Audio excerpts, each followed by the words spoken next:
പരേശ്വരൻ എന്ന മുനീന്ദ്രൻ പാരാതിയായി കാളിന്തി തീരെ ഏകനായി വന്നു ലോലനായി നിന്നു ശാന്തസ്വരൂപനായി വന്നങ്ങു നിന്നു തോണി തുഴയുന്ന മുക്കുവ പെണ്ണിനെ മെല്ലെ വിളി തുടങ്ങി തെയ്യോ തോണി തുഴയുന്ന മുക്കുവ പെണ്ണിനെ മെല്ലെ വിളി തുടങ്ങി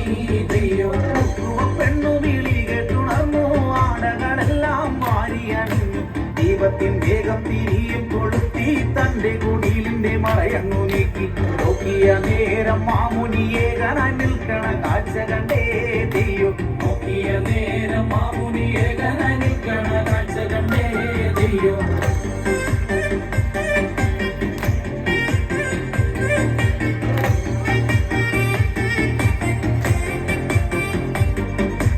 എന്താ മുനീന്ദ്ര എന്താണിതെല്ലാം നേരവും നന്നായി പുലർന്നിട്ടുമില്ല കാളിന്തി ആകെ കലങ്ങി മറിഞ്ഞു തോണി ഇറക്കാൻ പറ്റില്ല സ്വാമി അങ്ങു കിഴക്കായി അക്കനുദിക്കുമ്പോഴേ പോയിടാം തെയ്യോ അങ്ങു കിഴക്കായി അക്കനുദിക്കുമ്പോഴേ പോയിടാം തെയ്യോ അക്കനുദിക്കും മുമ്പക്കരെ എത്തണം പൂജാതി കർമ്മങ്ങളൊക്കെ നടത്തണം പൂജ മുടങ്ങിയാൽ ശാപം അതുണ്ടാകും ശാപത്തെ നീയും വരുത്തി വയ്ക്കല്ലേ ഇത്തരം ഓരോ വാക്കുകളോതി മാമുനി അന്നേരം തെയ്യോ ഇത്തരം ഓരോ വാക്കുകളോതി മാമുനി അന്നേരം തെയ്യോ കാളിയും അപ്പോൾ തോണി ഇറക്കി തുഴയതുമേന്തി വന്നേ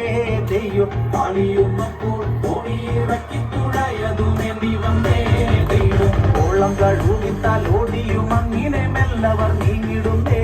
തെയ്യോ ഓളം കഴുകിത്താൽ ഓടിയും അങ്ങിനെ മെല്ലവർ നീങ്ങിടുന്നേ തെയ്യോ